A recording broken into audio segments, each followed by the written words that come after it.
Hello, I'm Ed Fuquay, Young Adult Librarian Extraordinaire here at Woonsocket Harris Public Library. Solitaire Frisbee from Children's. We're here to continue our conversation series, having lengthy conversations about mythology. Correct. And so we're traveling around the world looking at the mythology of different cultures. I'm trying to be all like multicultural. And today we've gotten to Polynesian mythology. Very As cool. we've already done like Asia, which is on the Pacific, so now we're crossing the Pacific into Polynesia. All right. So Polynesian mythology is really fascinating. Like virtually everything I've studied, it's incredibly complicated and difficult to understand. Polynesia is especially complicated because there are numerous small islands which stretch all the way around the world. And there are certain cultural things that the islands have in common, and there are things they have that are absolutely unique about them. So some things are the same from one island to another. Some things are different. There are creation myths that are unique to each island. And there are different like cultural heroes and so forth. So basically you have characters that appear in different mythologies that are sometimes the same character and sometimes not. Now, we already discussed the Disney movie Moana. Now, I don't ordinarily recommend that you rush out and watch a Disney movie, but Moana is really good. And it does give you a vision of the excellent version of Maui, the Polynesian trickster god. It's a pretty accurate version. That basically was Maui. And I'm going to do all the Maui stories next week. Okay. There's a ton of them. He was revered all across Polynesia. However, he was mostly thought highly of in Hawaii and New Zealand amongst the Maori. Now, if you look at a map, you'll discover that Hawaii and New Zealand are almost exactly on the opposite side of the world from each other. So it's no wonder both of them worship the same character, not really worship, but both of them have stories about the same character, but they're very different stories. So Polynesian gods, there's a lot of them. There are theoretically hundreds, or possibly thousands. In theory, every mountain, every stream, much like Japan, has a kami for each field and stream and so forth. And there's similarly a magical spirit to everything in all the Polynesian islands. So technically, there's millions of them. The other weird thing is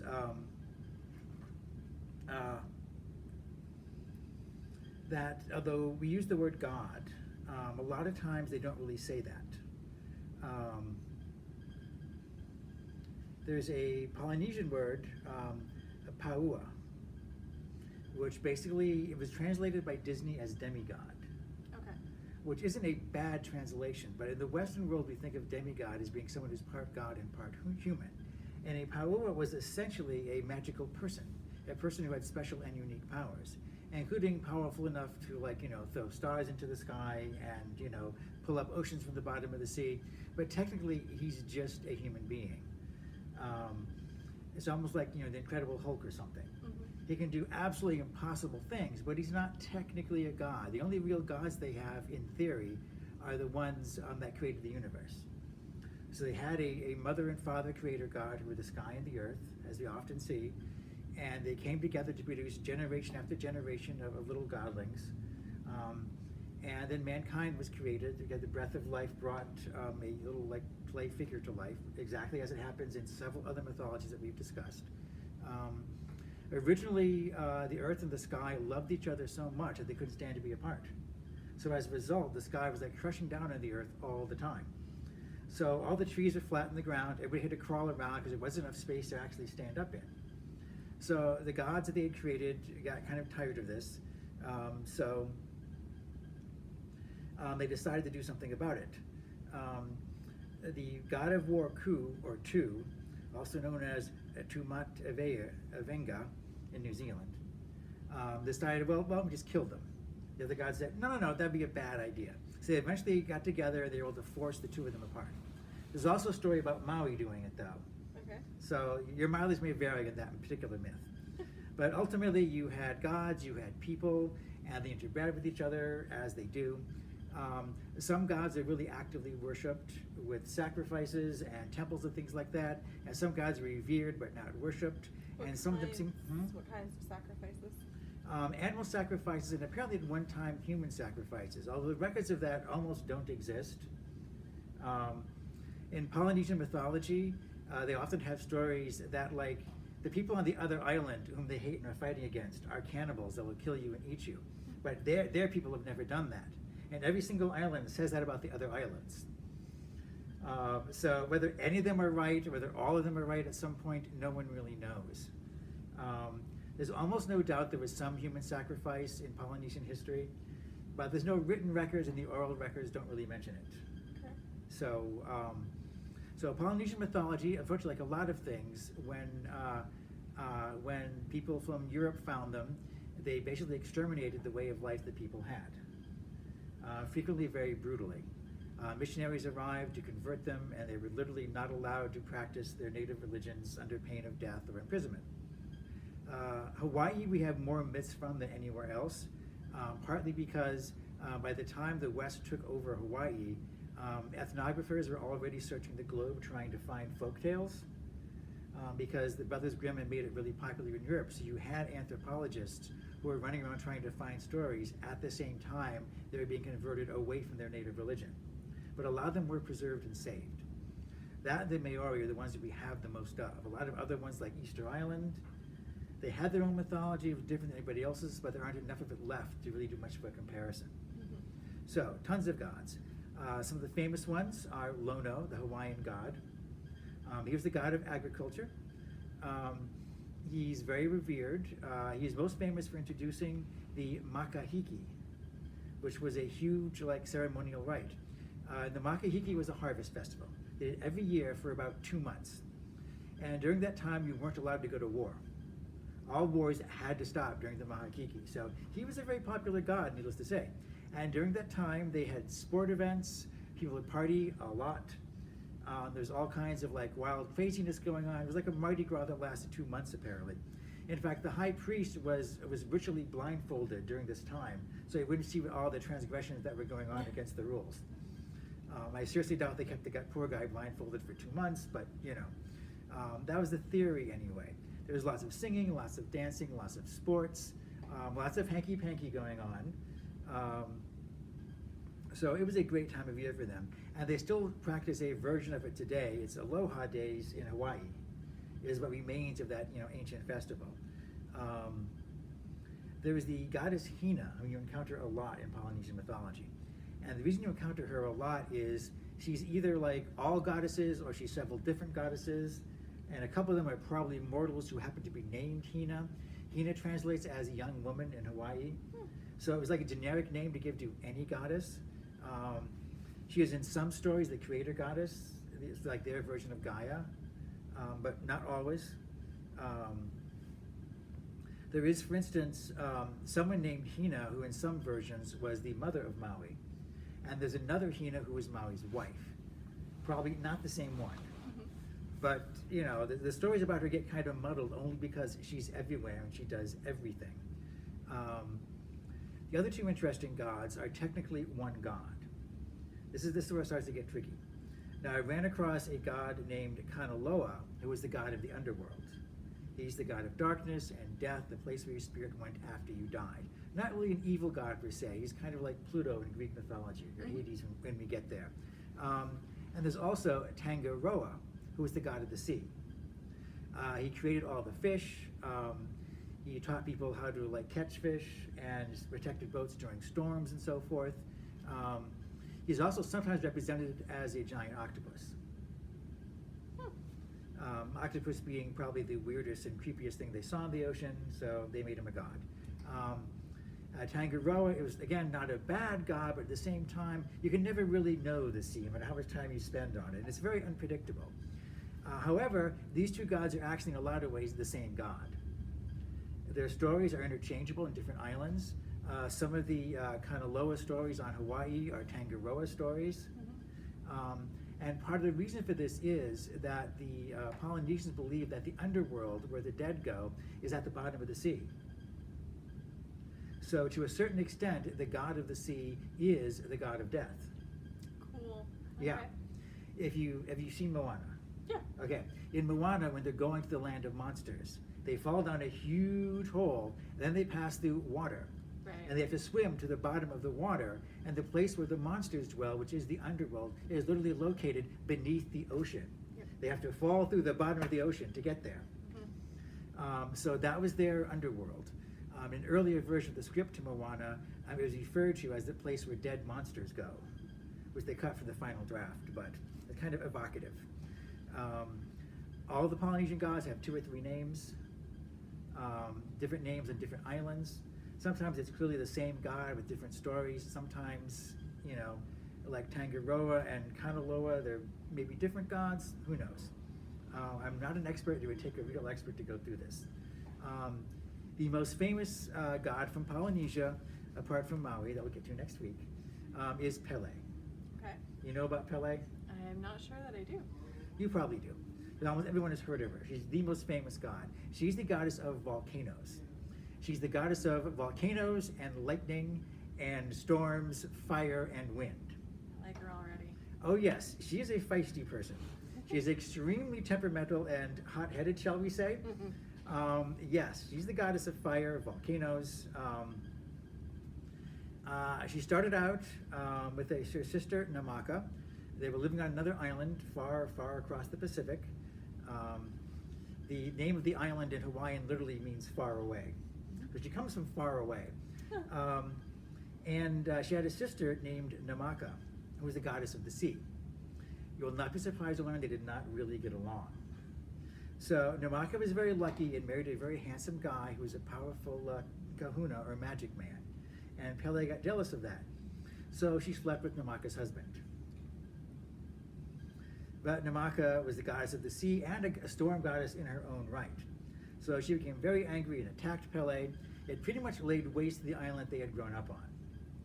And so Pele went to her older brother, who's the shark god, to ask for advice. And he basically said, kid, you gotta hit the road.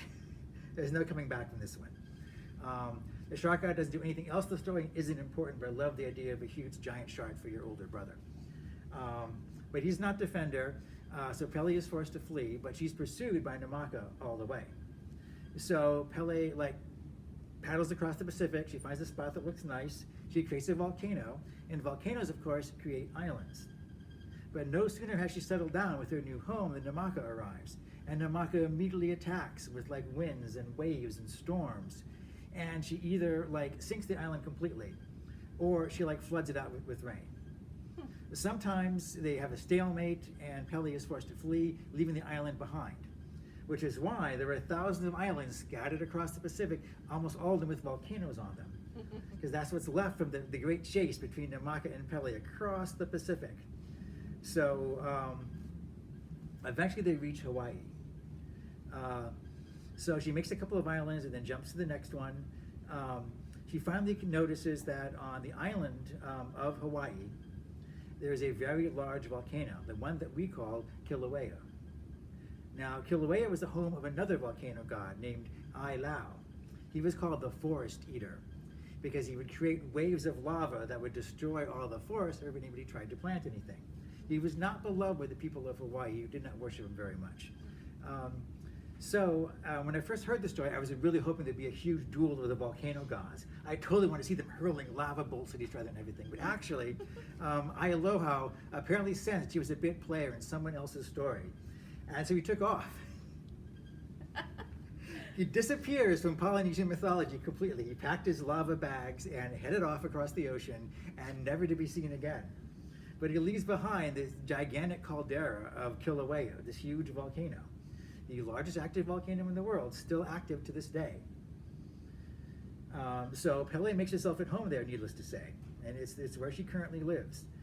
So Namaka attacks. Kilauea was so big she can't fill it with water, and it's so far inland that waves won't hit it. So she batters against Hawaii, and she can't destroy Kilauea. But to this day, she still sends storms against the island of Hawaii. And constant waves and wind and rain constantly attack the island, but she can't wear down the volcano, which is why Pele still lives there. So you probably imagine after all that she would settle down and be happy. No. No? She's very unsatisfied with her life. So there's a god named Kamapua, who is a rain god, who fell for her. She wanted nothing to do with him. He's a rain god, he's very handsome in some versions of the story. In others, he has a grotesquely tattooed face. So the two of them wind up fighting. He hurls water at her, she hurls lava back at him. It's a stalemate, they go back and forth. They finally decide that they're both exhausting themselves doing this, so they come together for a truce. And it was apparently a very successful truce because Pele was with child afterwards. And the reason for that is Hawaii happens to have some of the richest soil in the world. Volcanic soil is extremely fertile, Right. but it's only fertile after the rains come. So when a volcano and the rains get together, it produces life, which is why Pele got pregnant, fighting the rain god. Gotcha. They eventually decided they didn't have enough in common to stay together, so they went their separate ways. So Kamapui went to the northern part of Hawaii, the island, and Pele controls the southern half, where it's bright and shiny and warm all the time, where all the good beaches are, whereas he controls the rainy, rainforest-filled northern half of the island. The fact that geographically there's a mountain range between them also helps. I'm going to stick to the mythological story. The island is only split in two different biomes because of the two different gods. So that was their explanation for why they have such different weather on the different sides of the island. Wow. Yep. In fact, the soil on Hawaii, have you ever had Kona coffee before? No, I have a friend who mentioned it, but no, not personally. Yes. Getting pure Kona coffee is almost impossible in the United States because it is so expensive, because it only grows in one place, and that's the slopes of Kilauea. Yep. You can get like some Kona mixed with other beans in America pretty easily, but pure Kona is almost impossible to come by. But yeah, that's how incredibly fertile the soil is. So at the same time, now she's settling down, she's happy now, she's got her own home. However, there's more than one volcano on Hawaii, as you may know. The island of Hawaii is composed entirely of volcanoes. There's also a volcano called Mauna Lea. So Mauna Lea happens to be the home of 4 of the kupuas. There is, if I get this right, Paliahu, who is a kapua of snow, Liliano, who's the kapua of mist, Waiawu, which is the kapua of underground water, and Kahapo Okena, who is the kapua of springs, the water that flows on the ground. Okay. Now, so these 4 kapuas, they're sometimes called sisters. They're having fun on the slopes of their volcano where they lived. They were doing halua, which in English means lava sledding. It's just as cool as it sounds, trust me. They don't slide over like burning lava, of course, because that would kill them. However, after like the lava cools down, it usually makes a really steep slope, sometimes a fairly flat slope. So in Hawaii, they have these sleds with rails on them that you jump on and you slide down the side of the volcano. It's kind of extreme sport in Hawaii. You can still do it today. Are you serious? I'm deadly serious. Look it up on the internet. Look up lava sledding in Google Images. Yeah. All right, we'll They do. totally shoot down the side of these volcanoes on these little flimsy little sleds. What material is the sled made of to actually? There's metal rails and wooden slats that you lie on. It's a lot like the old snow sleds from America, Okay. except longer because you have to fit your whole body on it. Okay. Some like wimps wear protective clothing, but the native Hawaiians, of course, did it with loincloths. Wait, so is that like a bobsled? It's not enclosed any. It's just a flat wood with metal rails. But like, same concept? Yeah, same concept. Okay. So they're out lava sledding, and Pele, who disguises herself as someone else, they won't get upset when she shows up, asks to join them. And they say, sure, grab a sled. So they all start doing this. Now it turns out Pele is like really competitive. She wants to win. She wants to win badly. So they decide to hold a competition, and they'll get some of the local villagers, farmers, to watch and decide who does a better job. And so Paliahu, the kapua of snow, goes first, and she shoots down the side of the mountain, and Pele goes right after her, and Pele goes down the mountain like she was born in a volcano, which she kind of was, and shoots past her. So the farmers all say that Paliahu, the snow kapua, won, which makes Pele very angry. So Pele changes into her form, her real form. Everybody realizes, oh Lord, we're screwed. So another huge battle takes place.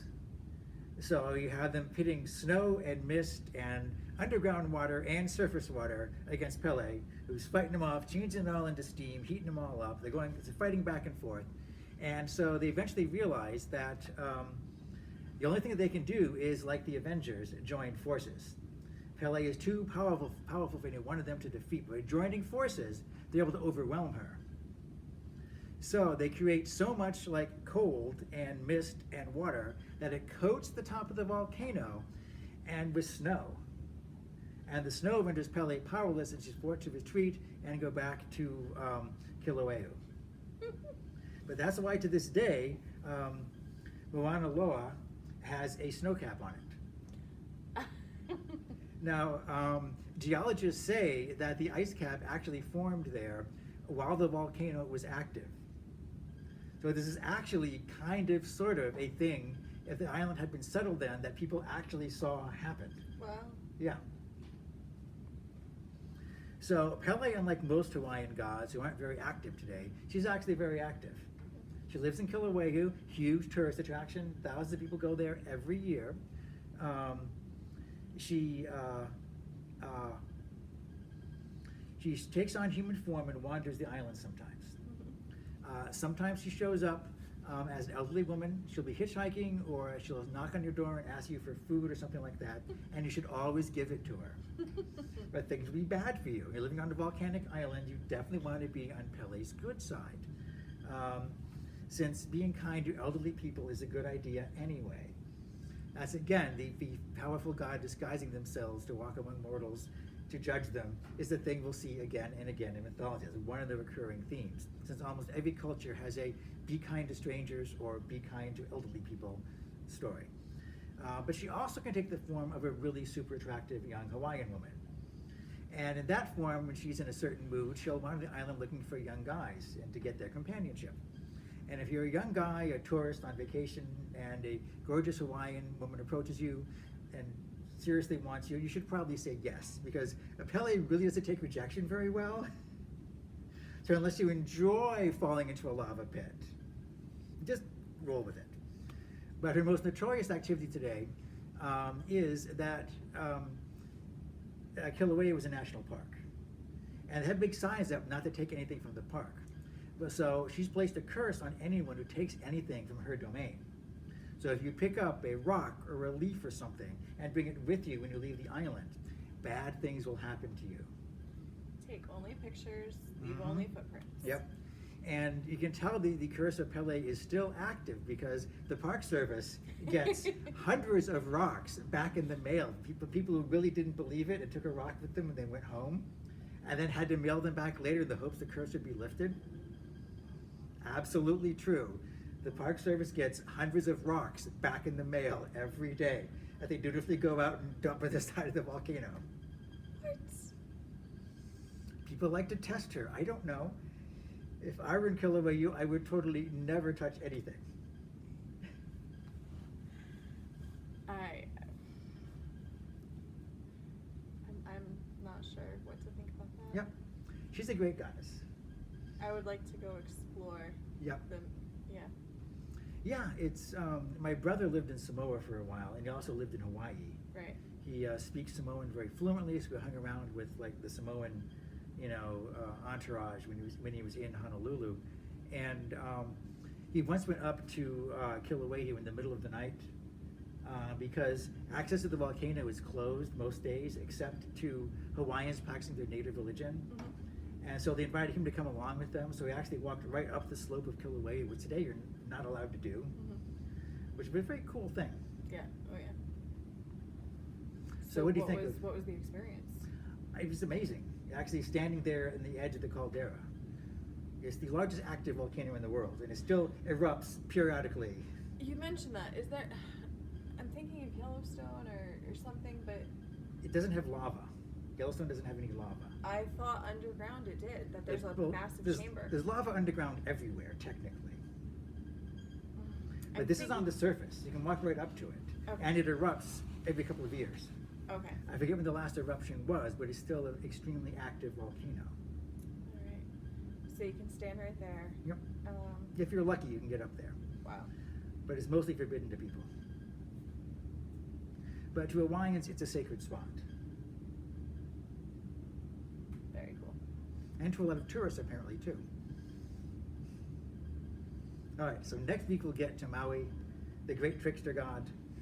Much like the Monkey King, I'm giving him his own episode because he would totally demand it if he were here. Okay. So we'll learn all about Maui and his magic fishhook on next week's episode of Conversations. Great. Right? Until then, take care, be safe. I have been Ed. Solitaire. We'll see you next time.